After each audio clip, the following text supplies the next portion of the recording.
Hey guys, welcome to my channel. আমি মহারাজার। এখন আমরা কথা বলবো একটা গুরুত্বপূর্ণ বিষয় নিয়ে। বন্ধুরা, আমরা এখানে যদি আমি কোনো ভিডিওতে খাদানের সময় দেবদাকে যা যা বলে দে তোর বাপ এসেছে, ইয়েস সবার বাপ, বক্স অফিসে তাণ্ডব মাচিয়ে দিয়েছে, বক্স অফিসে বাপ ঘোষণা করছি আমি দেবদাকে, এ ধরনের মন্তব্য যখন করেছি তখন অনেকেই হার্ট হয়েছেন। তারা কাউকে আঘাত করা, কোনো ভিডিওতেই কাউকে আঘাত করা আমার উদ্দেশ্য থাকে না। তো সিমিলারভাবে ওই ভিডিওতেও আমার কোনো দিন উদ্দেশ্য ছিল না। কিন্তু আজকে একটা দারুণ জিনিস দেখতে পেয়েছি, সকালবেলায় আমি সেটা শেয়ার করেছি। আমি যখনই দেখতে পেয়েছি সঙ্গে সঙ্গে আমি সেটা আমার কমিউনিটি পোস্টে শেয়ার করেছি। আমার দুটো চ্যানেলের কমিউনিটি পোস্টেই আমি সেম জিনিসটা শেয়ার করেছি। যেহেতু জিদ্দা ঘিরে আমার সব জায়গায়ই রয়েছে, সব জায়গায় জিদ্দাকে ঘিরে আর একটা চ্যানেলও রয়েছে। তো আমি এখানে একটা দারুণ জিনিস দেখতে পেলাম। দীক্ষা শর্মা, ইয়েস, ফিল্মি ইন্ডিয়ান, যাকে বলা যেতে পারে মোস্ট ভিউড ফিল্ম রিভিউও ইন ইন্ডিয়া বলা যেতে পারে। তার রিভিউ সব থেকে বেশি ভিউজ জেনারেট করে, আমি অন্তত তাই দেখেছি, আমি ভুল হতে পারি। তো দীক্ষা শর্মাকে আমি প্রচণ্ড মানি, ঠিক আছে। দীক্ষা শর্মাকে আমার হেভি লাগে এবং ওই 4 মিনিট, 4.5 মিনিট, 5 মিনিটের ভিতরে সলিড একটা রিভিউ দেয় এবং সিরিয়াসলি ওর রিভিউ শোনার মতন হয়। তো বাপ হ্যাঁ বাপ, সেই দীক্ষা শর্মা লিখেছে বাপ হ্যাঁ বাপ। তো আমি বলেছিলাম যে হিন্দিতে এটা দীর্ঘদিন ধরে এই চলটা রয়েছে যে বাপ বলা হয়, শাহরুখ এলেও সেটাকে বাপ বলা হয়, সলমান এলেও সেটাকে বাপ বলা হয়, এটা একটা অ্যাডজেক্টিভ রূপে ব্যবহার করা হয়। আজকে আমার ভালো লাগছে যে আমি সেই এক্সাম্পলটা আমাকে সিকান্দারের টাইমে দিতে হলো না, সেই এক্সাম্পলটা আমাকে শাহরুখের কোনো ছবি এলো তার টাইমে দিতে হলো না, বা এরকম কোনো ছবি এলো যে টাইমে আমাকে দিতে হলো। এক্সাম্পলটা দিতে পারছি আমি জিদ্দার টাইমে। এর থেকে আনন্দের আর কী হতে পারে?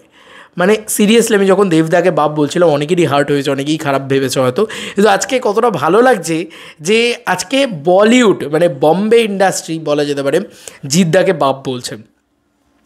তাহলে এখন কি বাকিরা কেউ হার্ট হবে? আমি সিরিয়াসলি জিজ্ঞেস করতে চাই।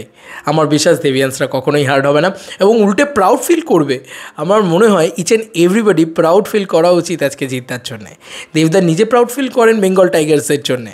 সিরিয়াসলি যেভাবে বুম্বাদা বা যেভাবে জিদ্দা নাম উজ্জ্বল করলেন, যেভাবে রোশন করলেন আর কি, নাম উজ্জ্বল জ্যোতিতে ছিটিয়ে দিয়ে গেলেন।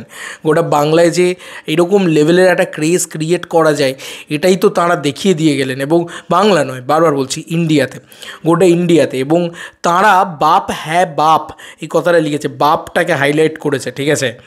তো আমাদের এখানে তো না হয় যা যা বলে দে তোর বাপ এসেছে এরকম ধরনের গান এসছে, সেটা তো প্যান ইন্ডিয়া ছবিও নয়, সেটা তো একটা বাংলা ছবি, খাদান। তো আজকে আমার ভালো লাগছে এটাই যে হিন্দির বিভিন্ন মানুষজনেরা তারা লিখছে। এটা আগেও লেখা হয়েছে জানো তো, কিন্তু আমাদের এখানে প্রবলেম হচ্ছে যে কেউ যদি তুমি যদি কাউকে একটুখানি বলো যে এই লোকটা বক্স অফিসে জাস্ট তাণ্ডব মাচিয়ে দিচ্ছে, এই লোকটা বাপ লেভেল পুরো, ব্যাস অনেকের আমি দেখেছি এটা নিয়ে অনেকের সমস্যা হয়ে যায়, অনেকেই হয়তো কষ্ট পান বা হার্ট হন।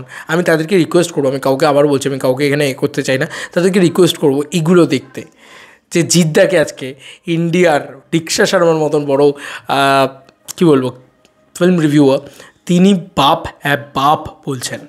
আর কি বলার আছে, আর কি আনন্দের আছে? এটাতে প্লিজ কেউ হার্ট হয়েও না, আমার মনে হয় এটা একটা অ্যাডজেক্টিভ। আর এটা কতটা বড় পাওনার বলো তো। আর জিদ্দা না, আমি একটা কথা বলতে চাই, গোটা প্যান ইন্ডিয়াটাকে নাড়িয়ে কাঁপিয়ে রেখে দিয়েছে। ইয়েস, জিদ্দা গোটা প্যান ইন্ডিয়াটাকে কাঁপিয়ে রেখে দিয়েছে রীতিমতো। আমি এটা বলতে বাধ্য হচ্ছি যে জিদ্দা আর কোনো বাংলা সুপারস্টার নয়, ওয়ান অ্যান্ড অনলি জিদ্দা শুধু বাংলা সুপারস্টার এটা আমি আর বলতে পারবো না। জিদ্দা এখন pan India star. Yes, Jeddah এখন প্যান ইন্ডিয়া সুপারস্টার। এই মানুষটা প্যান ইন্ডিয়া, তুমি বলো না। দীক্ষা শর্মা নিজের চ্যানেলে দুটো রিভিউ করেছেন জিদ্দাকে নিয়ে, এক হচ্ছে চেঙ্গিজ আর এক হচ্ছে এই পার্টিকুলার সিরিজটা খাকি 2, খাকি দ্য বেঙ্গল চ্যাপ্টার। তো আজকে তুমি বলো বাংলার কোন স্টারকে নিয়ে দীক্ষা শর্মা দুটো ভিডিও বানিয়েছেন? বানাননি তো কাউকে নিয়ে না, সেরকমভাবে সো কল্ড আমি বলতে চাইছি। তো এটা হচ্ছে জিদ্দা পাওনা। এবং একটা তো বাংলা ছবি যেটা হিন্দিতে ডাব করে নিয়ে গেছে, তারপরে দীক্ষা শর্মাকে কথা বলতে বাধ্য করেছে জিতিয়ান্সরা। তো এটা একটা ভীষণ বড় পাওনার। তাই বাপ কথাটাকে নিয়ে কেউ এফেক্টেড হয়েও না, বা কেউ আঘাত পেও না। বাপ তো বাপই হতা হ্যায়, এটা আমি বারবার বলি, সেরকমই আমি বলতে চাইছি যে এটা একটা অ্যাডজেক্টিভ। ইয়াস, দেবদা যদি বক্স অফিসের বাপ হয়, জিদ্দা প্যান ইন্ডিয়াতে বাপ লেভেলের খেলা দেখিয়ে দিয়েছে। এবং এরা দুজনেই অ্যাকচুয়ালিতে সেলিব্রেট করার মতন বিষয় আমার কাছে অন্তত। এরকম সেলিব্রেশন তুমি কবে দেখেছো? আজকে নেটফ্লিক্সে টানা নাম্বার 1 ট্রেন্ড করছে জিদ্দা। এর থেকে বড় আনন্দের আর কী হতে পারে? মানে আমি ভেবেইছিলাম যে এটা ব্লকবাস্টার হতেই আসছে খাকি দ্য বেঙ্গল চ্যাপ্টার, সেটাই হয়েছে। মানে এই সিরিজটা ব্যাপক মানে ভিউয়ারশিপ জেনারেট করছে, হিউজ পাবলিক দেখছে।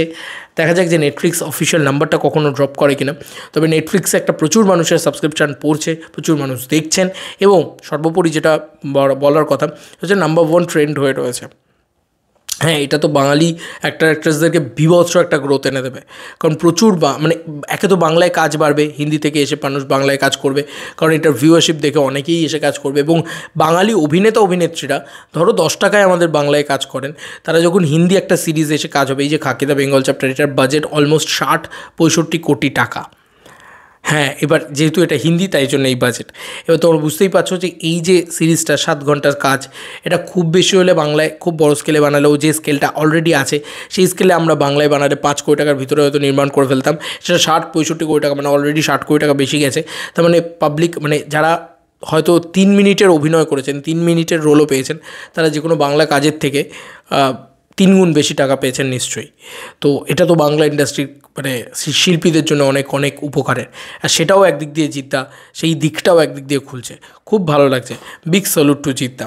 অ্যান্ড বারবার বলছি, এর মানে বাপ লেভেলের খেলা দুজনেই দেখাতে পারে দেবদা এবং জিদ্দা, সেই কারণে আমি বললাম। এবং কোথাও গিয়ে না আমরা যখন মানে দেবী চৌধুরানীতে বুম্বাদাকে দেখবো, আমি জানি না হয়তো আমরা সেম কথাটা বলবো, এবং খাকি দ্য বেঙ্গল চ্যাপ্টার বুম্বাদাও হয়তো সেই বাপ লেভেল খেলাটা দেখিয়েছে। বারবার বলছি, হ্যাঁ বাপ রে বাপ, এই কথাটা বলার জন্যে দম লাগে, সে দরকার সেটা। আর please do not versus Dev versus Jeet, বারবার বলছি। আমি বারবার এই কথাটা কেন বলি, কারণ আমার মনে হয় যে ওই মানে ভার্সেস করে কোনো লাভ নেই, ঠিক আছে? মানে সিরিয়াসলি বলছি, দেবদা কিন্তু জিদ্দার পাশে এসে দাঁড়িয়েছে সঙ্গে সঙ্গে, এত ব্যস্ততার ভিতরেও এত শুটিং চলছে, বুঝতেই পারছো টাকাতে। যাই হোক, আমার এই ভিডিওটা বানানোর খুব ইচ্ছে হলো, আমার মনে হলো যে হ্যাঁ, আজকে হিন্দি থেকেও জিদ্দাকে লোকে বাপ বলছে, কিন্তু বাংলা থেকে আজকে আমি যদি দেবদাকে এক্ষুনি বাপ বলি, মানে সব মানে রেকর্ডের বাপ ইত্যাদি এসব ধরনের লেখালেখি করি, সঙ্গে সঙ্গে কিন্তু আমাকে মানে অনেকেরই খারাপ লেগে যায়, অনেকেই খারাপ মন্তব্য করেন বা বলেন যে কেন এরকমভাবে একজনকে বাপ বলছো, এটা ঠিক না। বা আমাদের এখানকার সো কল্ড সেলিব্রিটি যারা আছে তারা আবার বলতে শুরু করে দেয় যে দেব তো বিয়েও হয়নি, সে কী করে বাপ হয়ে যায়। ওরে ভাই, সম্মান, ওটা সম্মান, ওটার জন্যে দম লাগে, বাপ হতে দম লাগে, বাপ লেভেল কাজকর্ম করতে দম লাগে। এটাই আমি বলবো যে এটা মানে আজকে প্রমাণিত যে গোটা ইন্ডিয়া জুড়ে এইটা একটা অ্যাডজেক্টিভ রূপে ব্যবহার করা হয়, এবং সেটা আমাকে শাহরুখ সালমানে প্রমাণ করতে হলো না, এটা জিদ্দাতে আমি প্রমাণ করে দিলাম যে হ্যাঁ, মানে দীক্ষা শর্মার মতন ইন্ডিয়ার টপ মোস্ট রিভিউয়ার, সে লিখতে পারে ওপরে যে বাপ হ্যায় বাপ। আর এর থেকে আনন্দের আর কী হতে পারে? একজন বাঙালি হিসেবে আমার কাছে ভীষণ গর্বের এই বিষয়টা। তোমাদের কার কি মতামত জানিও কমেন্ট সেকশনে। চলো বন্ধুরা, নতুন কোনো ভিডিওতে দেখা হবে, বাই।